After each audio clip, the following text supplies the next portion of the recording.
में एक बहुत बड़ा रोल टेक्नोलॉजी का रहा है, स्पेशली जिस हिसाब से टेक्नोलॉजी और फाइनेंशियल सर्विसेज इंडस्ट्री मर्ज कर रहे हैं। बैंक्स का, फाइनेंशियल लेंडर्स का टेक्नोलॉजी रिलेटेड अडॉप्शन बहुत स्पीड से बढ़ रहा है।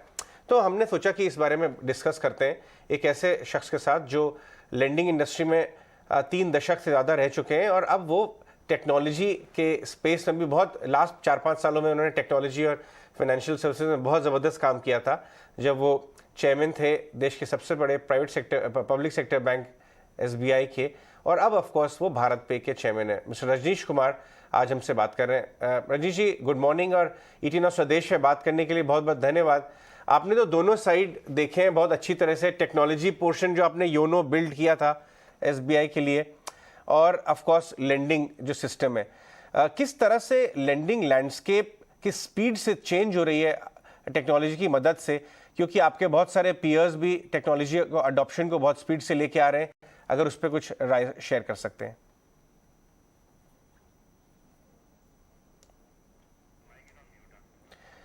रजीश जी, आपका माइक शायद म्यूट पे है, तो आप इसको अनम्यूट करके जी कहिए। हाँ जी, धन्यवाद ET स्वदेश को मुझे निमंत्रित करने के लिए। और जो आपने बात किया कि लैंडिंग में टेक्नोलॉजी किस तरह से इनेबलमेंट हो रहा है, तो ये एक बहुत बड़ा डेवलपमेंट है। देखिए, पहले जो भी रिटेल लैंडिंग मॉडल्स थे बैंकों के, वो पैरामीटर बेस्ड होते, लेकिन अब जैसे जैसे टेक्नोलॉजी का एडॉप्शन हो रहा है तो ये सारे मॉडल्स जो है मशीन लर्निंग बेस्ड मॉडल्स, जिसमें कि डाटा एनालिटिक्स का एक बहुत बड़ा योगदान। तो डाटा एनालिटिक्स को यूज करके और प्री अप्रूव्ड लोन्स का ट्रेंड है, जिसमें कि आपको अप्लाई करने की जरूरत नहीं है, लेंडर खुद ही बता देगा कि आपको हम इतना लोन इस पर्पस के लिए हम दे सकते हैं।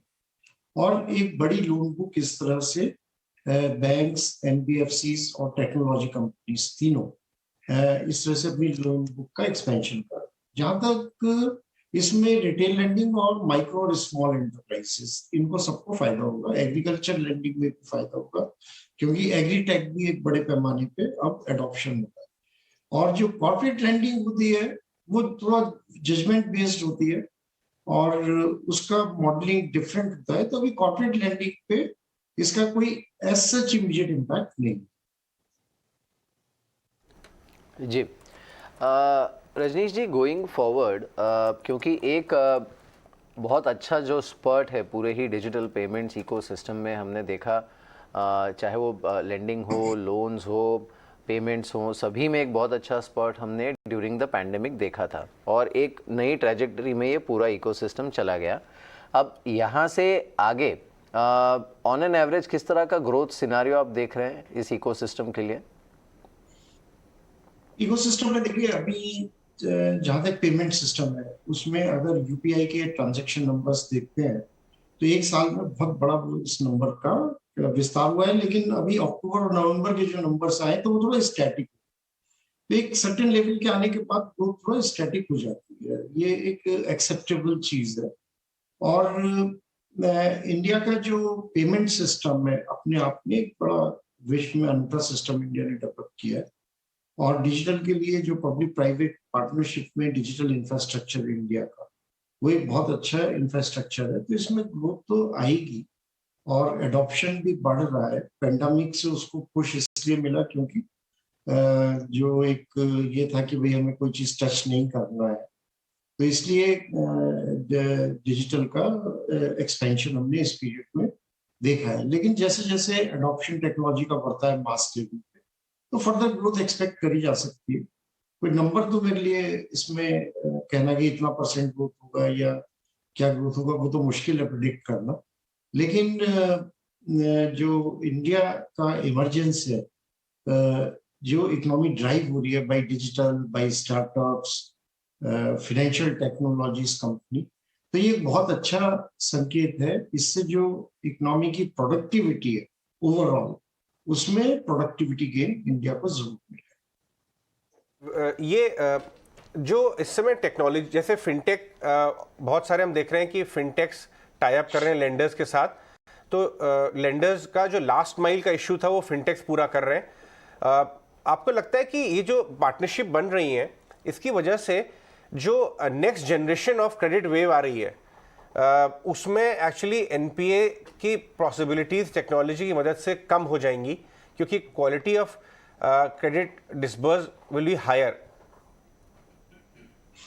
या बिल्कुल फर्क पड़ेगा। जैसे मैंने कहा कि जो पैरामीटर बेस्ड लैंडिंग मॉडल्स थे लीगेसी इंस्टीट्यूशंस के, बैंक्स के, उसकी कुछ लिमिटेशंस थी। अभी आप जो है एक बहुत बड़ा डाटा एनालाइज करके और डाटा एनालिटिक्स के बेस पे जब लैंडिंग करते हैं तो उसमें जो डिफॉल्ट रेशियो है या प्रोबेबिलिटी ऑफ डिफॉल्ट है उसका प्रेडिक्शन बेटर होता है।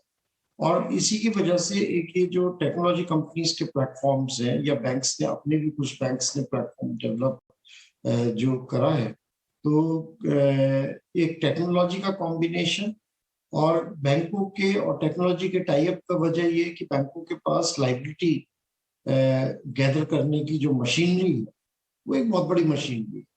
टेक्नोलॉजी कंपनीज लाइबिलिटी गैदर नहीं कर सकती, लेकिन वो सर्विस प्लेटफॉर्म और अंडर राइटिंग मॉडल्स के लिए प्लेटफॉर्म प्रोवाइड कर सकती हैं। तो एक ये अच्छा कॉम्बिनेशन है और इसमें दोनों का बेनिफिट है। और इसमें प्रोबेबिलिटी ऑफ डिफॉल्ट और लॉस गिवन डिफॉल्ट, ये जो दो पैरामीटर्स होते हैं लैंडिंग के लिए, इन दोनों का अच्छा प्रेडिक्शन या बेटर प्रेडिक्शन पहले के मुकाबले करा जा सकता है, जिससे कि एक प्रॉफिटेबल बेसिस पे रिटेल लैंडिंग बिजनेस को चलाया जा सकता है और उसमें लेंडर्स का भी फायदा है और कंज्यूमर्स का भी फायदा है, दोनों का फायदा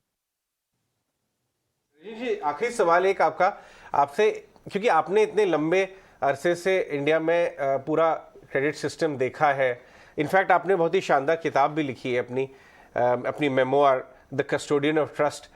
जिस हिसाब से इस इकोनॉमी हमारी जिस कगार पे खड़ी है इस समय, किस हिसाब से आप देखते हैं यहाँ से क्रेडिट ऑफटेक होता हुआ नजर आ रहा है? अभी तो अंडर 5% ही चल रहा है नेक्स्ट 2 से 3 साल। आपका इतना रिच एक्सपीरियंस है, वहां से आप देख सकते हैं कि फोरकास्ट करने की कैपेबिलिटी बहुत ज्यादा है, तो आपकी क्या राय है उस पर? देखिए, इसमें एक दो ट्रेंड्स को समझना होगा। एक तो जो क्रेडिट ग्रोथ है, रिटेल में अच्छा क्रेडिट ग्रोथ है, होम लोन्स में अच्छा क्रेडिट ग्रोथ है, पर्सनल क्रेडिट ग्रो करता है, लेकिन जो कॉर्पोरेट्स हैं या मिड कॉर्पोरेट्स हैं, कॉर्पोरेट क्रेडिट की ग्रोथ स्लो, और वो तभी होगी जबकि एक बड़े पैमाने पे प्राइवेट सेक्टर का इन्वेस्टमेंट, उसमें अभी पिकअप नहीं है। और बैंक्स तो तभी लैंड करते हैं जबकि डिमांड आएगी कॉर्पोरेट साइड से, तो उस डिमांड को रिवाइव करना बहुत जरूरी है। और उसके लिए वैसे तो मैं कहता हूँ कि स्काई इज द लिमिट। हमारा भी इंफ्रास्ट्रक्चर में इतना बड़ा इन्वेस्टमेंट इंडिया को करना है, लेकिन क्या उसमें प्राइवेट सेक्टर या प्राइवेट कॉर्पोरेट सेक्टर आश्वस्त होके वो इन्वेस्टमेंट करने के लिए तैयार, ये एक बड़ा क्वेश्चन है। और अगर प्राइवेट सेक्टर का इन्वेस्टमेंट होता है तो ऑटोमेटिकली बैंकों से कॉर्पोरेट क्रेडिट की डिमांड बढ़ेगी। बाकी जो इकोनॉमी में कैपेसिटी यूटिलाइजेशन है वो इम्प्रूव हुआ है अभी, और धीरे धीरे हम लोग जो है प्री पैंडेमिक या प्री कोविड सिचुएशन में जो आउटपुट है इकोनॉमी का, हम लोग उस लेवल पे पहुंचते जा रहे हैं। और दोनों लिंक्ड है। अगर कॉर्पोरेट्स आगे बढ़ के प्राइवेट सेक्टर इन्वेस्टमेंट को बूस्ट मिलता है तो क्रेडिट की डिमांड भी बढ़ेगी, लेकिन पोटेंशियल बहुत। Right, all right mister Kumar, बहुत बहुत धन्यवाद आज 18 ऑफ स्वदेश पे हमसे बात करने के लिए। समय आज थोड़ा कम था, लेकिन फिर वापस से मुलाकात होगी, I am sure of that. Thank you very much for your time. Thank you.